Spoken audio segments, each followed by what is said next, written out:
we do believe that Bitcoin will usurp 50% of gold's role. This is digital gold.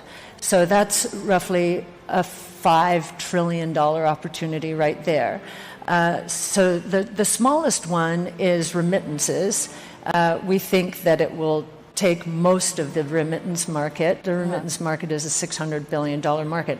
We have insurance policies, high net worth individuals watching, confiscation of wealth. Right. And with all the turmoil in emerging markets and elsewhere, the Middle East, who knew that MBS was going to take his cousin's wealth away? So don't they wish they had some Bitcoin and private keys?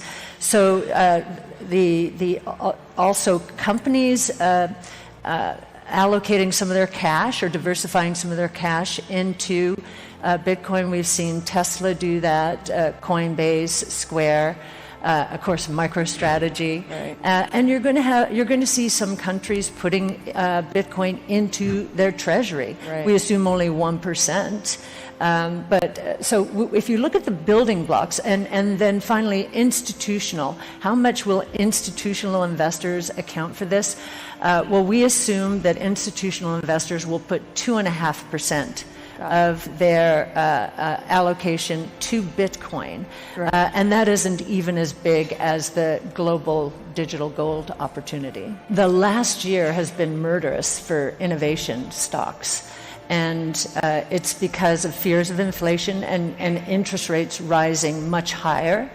That has hurt the multiples, the PE ratios, valuations of these companies. I have a point of view, or we have a point of view on inflation and interest rates, but we think this has been way overdone. And it is interesting that actually just since COVID, we've seen the correlation between Bitcoin, crypto generally, and the NASDAQ. It's increased quite dramatically. Prior to that, very little correlation. Yeah. But Bitcoin has outperformed many of the innovation stocks out there. I think that's a really good sign in terms of underlying demand. It is a new asset class, and it is the leader of the new asset class. And so I don't think it will be going up immediately because of a breakdown in our economic prospects.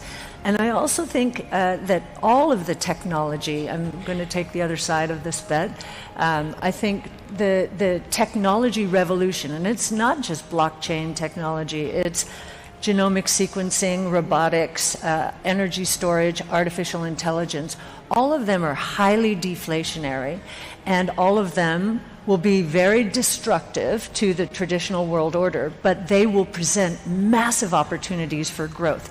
So I feel as though it's going to feel chaotic like it does now, but I do believe that we're heading into a deflationary world, and it will be very good for some companies. They will boom. You lower prices, you get more demand. But other legacy industries are going to be sitting there with stranded assets, and there's going to be, again, a lot of confusion about what's going on, as there is today. So we shall see. If you look at goods spending on non-durable and durable goods, it's falling apart, and inventories are rising rapidly. Now, it'll be interesting to see how this affects the macro number. So I think there's a bifurcation going on, which is good. Services are 2/3 of consumption, so it means we won't have a serious recession, but goods inventories building up, I think, is going to cause pricing to come down. A lot of people use Metaverse Web3 as sort of a completely new movement. It is the next generation internet, and we're very much focused on decentralized services. NFTs, to your point, Mike, first, global, private, immutable, property rights system. Property rights, if you look at Hernando de Soto's work or Thomas Sowell, property rights lift people and countries out of poverty. So the more decentralized, the more secure. the more secure the property rights. So, in the traditional asset management world, the definition of asset management is going to change completely, influenced by what's going on in the NFT world. And, we won't just hold assets, we'll become power users, staking, lending, and so forth. So, and the same is true in the NFT world. So you're going to get consumption and investment converging here in a way that is going to be confusing to those of us who have grown up in the traditional world. I mean, ARC spends all its time on innovation. And in fact, in the NFT world, we actually, in partnership with Signum Growth, we have the Signum ARC gallery out there in Decentraland. So we're doing a lot of experimentation right now ourselves, and we're creating a virtual innovation center in St. Pete before the physical one is ready, and bringing artists into it, to help us bring it to life. I think the entire financial services sector is going to have some days of reckoning. I think DeFi it's exploding. You're right. It cuts the middlemen out, cuts the costs. As I mentioned, even so trading and sales, all of this is already being automated, right? And many people think on the asset management side we'll be safe. We won't be safe. We're trying to figure out how to integrate ourselves into digital wallets. Which digital wallets are going to win, right? And we're also looking at this new asset class where effectively we have to not only manage the assets but actually activate them, and that's a very different world. This is 3 revolutions in one. A money revolution. This is a monetary system that's primarily Bitcoin, to some extent Ether. And then we have the DeFi revolution, which is decentralized finance, which we think is going to threaten all of the financial industry, including asset managers, right? And then we have really the next generation internet revolution, and that's really about NFTs and property rights in the digital ecosystem.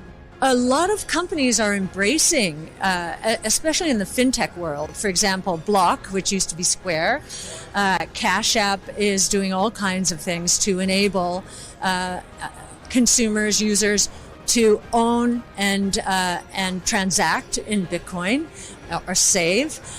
We're seeing Robinhood really embrace crypto, realizing that its client base, the millennials, wants this. I think they were a little slow off the mark, but now they're coming on. I think the Lightning Network, which is a layer 2 solution on top of Bitcoin, is going to make it much easier and involve less friction to become involved with Bitcoin. So, a lot of our companies are trying to figure out ways to embrace the crypto revolution. 14 million out of the 19 million Bitcoin out there have not traded in more than 6 months. And we've got a lot more hodlers out there, I think, than people appreciate. Yeah. One of the reasons.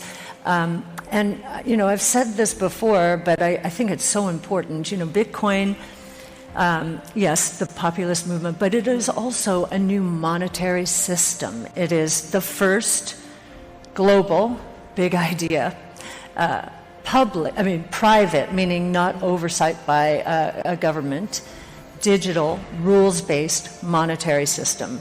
I think it's a profound idea, and more people around the world are beginning to appreciate it as they're seeing their currencies fall apart, right, with the dollar strong. This hits emerging markets usually